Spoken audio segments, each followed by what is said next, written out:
Welcome to our ஆன்மீக களஞ்சியம் channel. இன்னைக்கு நம்ம பார்க்க போகிறது தெய்வத்தின் குரல் 6ஆம் பாகம் 2ஆம் அத்தியாயம் உபதேசகராகிய தேசிகர். அதில் திச் பெயர் சொல்லாகவும் வினை சொல்லாகவும் இடத்திலும் வழி திசைகள் இருக்கின்றன, மனித வாழ்க்கையிலும் வழி திசைகள் இருக்கின்றனவென்று பார்த்து கொண்டிருந்தோம். திச் என்பதிலிருந்து திசை, திக்கு என்ற வார்த்தைகள் உண்டாவதாக சொன்னேன். திச் என்ற பெயர் சொல்லும் இருக்கிறது, வினை சொல்லும் இருக்கிறது. பெயர் சொல்லாக இருக்கும்போதுதான் இட சம்பந்தப்பட்டதான திசை என்று அர்த்தம் கொடுக்கிறது. வினை சொல்லாக இருக்கும்போது திச் என்றால் இப்படி பண்ணு என்று ஒருத்தன் செய்ய வேண்டியதை சொல்லிக் கொடுப்பதாக, உத்தரவு போடுவதாக ஆகும். சுருக்கமாக சொன்னால் வழி சொல்வது, வழிகாட்டுவது என்கிறோமே, அதை குறிக்கும். மறுபடி வழிக்கு வந்துவிட்டோம்.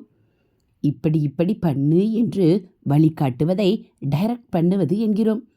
ஒரு மருந்தானால் கூட அதை எப்போது, எப்படி, எவ்வளவு சாப்பிட வேண்டும் என்று பாட்டில் மேல் ஒட்டி இருக்கும்.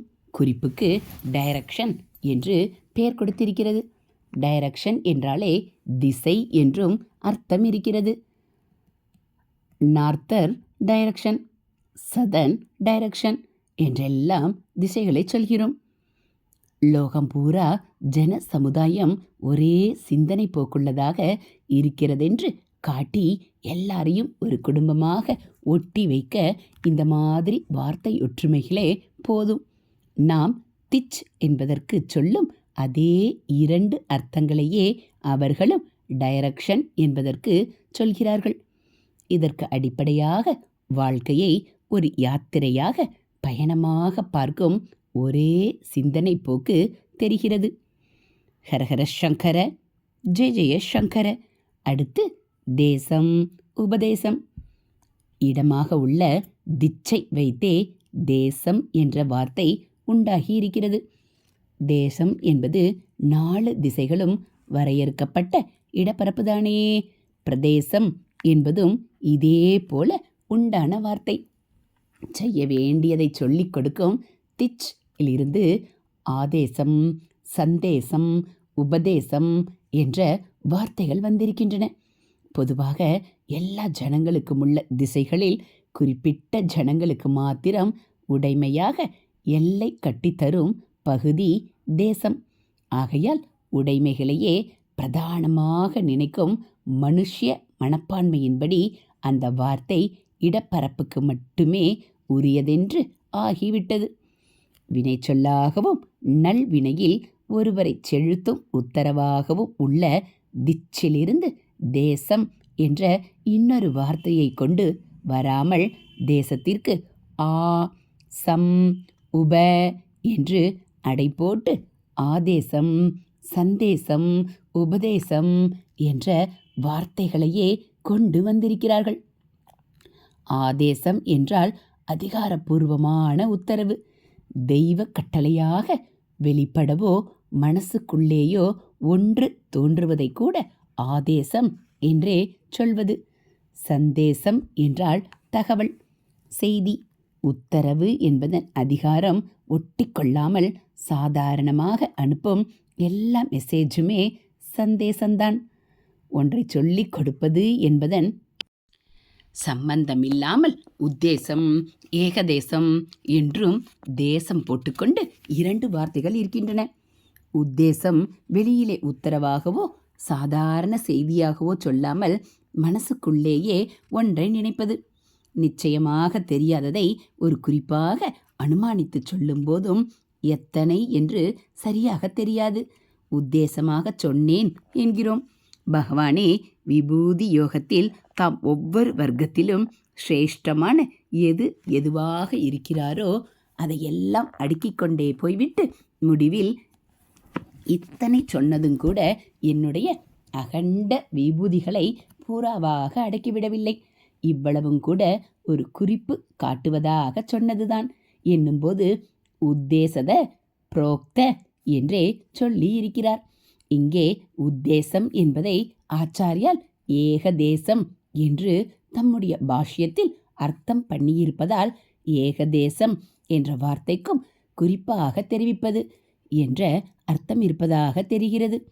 முழுசான ஒன்றில் ஒரு பங்காக இருப்பதை ஏகதேசம் என்பது.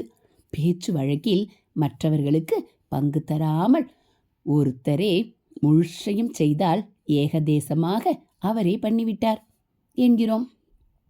ஆகக்கூடி உத்தேசம், ஏகதேசம் என்ற வார்த்தைகளில் நம் டாபிக்கான வழி, சமாச்சாரம் இல்லை.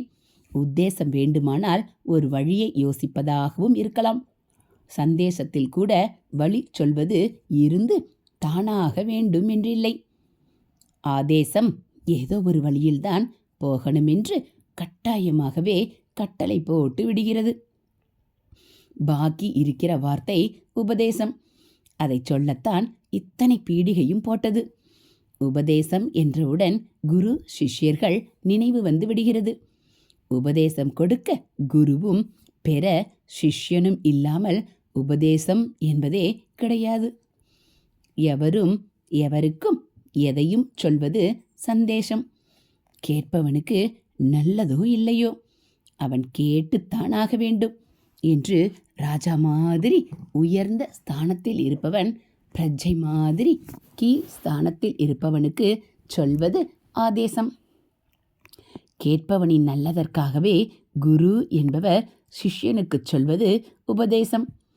ஸ்தானத்தில் ராஜாவுக்கும் பிரஜைக்கும் இருப்பதை விடவும் குரு சிஷ்யர்களுக்கிடையில் ஏற்றத்தாழ்வு ஜாஸ்தி. குரு என்பவர் ஈஸ்வரனின் ஸ்தானத்திலேயே வைக்கப்பட்டிருப்பவர். ஒரு பிரஜை ராஜாவுக்கு கட்டுப்பட்டிருப்பதை விடவும் சிஷ்யன் குருவிடம் அடங்கி கட்டுப்பட்டிருக்க வேண்டியவன். ஆனாலும் ஆதேசம் என்பதன் கண்டிப்பு இல்லாமல் குரு செய்வதற்கு உபதேசம் என்று மாதுரியத்தை, பிரேமையை, மதுரம், மதுரம் என்றால் தேனும் சர்க்கரையும் தானா மதுரம்? எல்லாவற்றையும் விட மதுரம் பிரேமைதான். அப்படிப்பட்ட பிரேமையை தெரிவிப்பதாக பெயர் கொடுத்திருக்கிறது.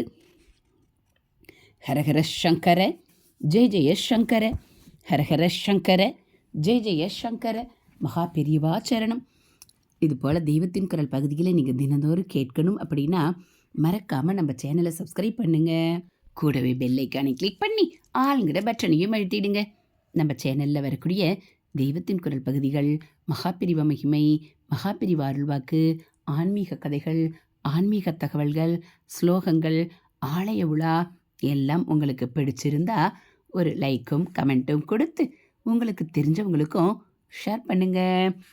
ஹரஹர சங்கர ஜெய ஜெய சங்கர, ஹரஹர சங்கர ஜெய ஜெய சங்கர. மகா பெரியவா சரணம்.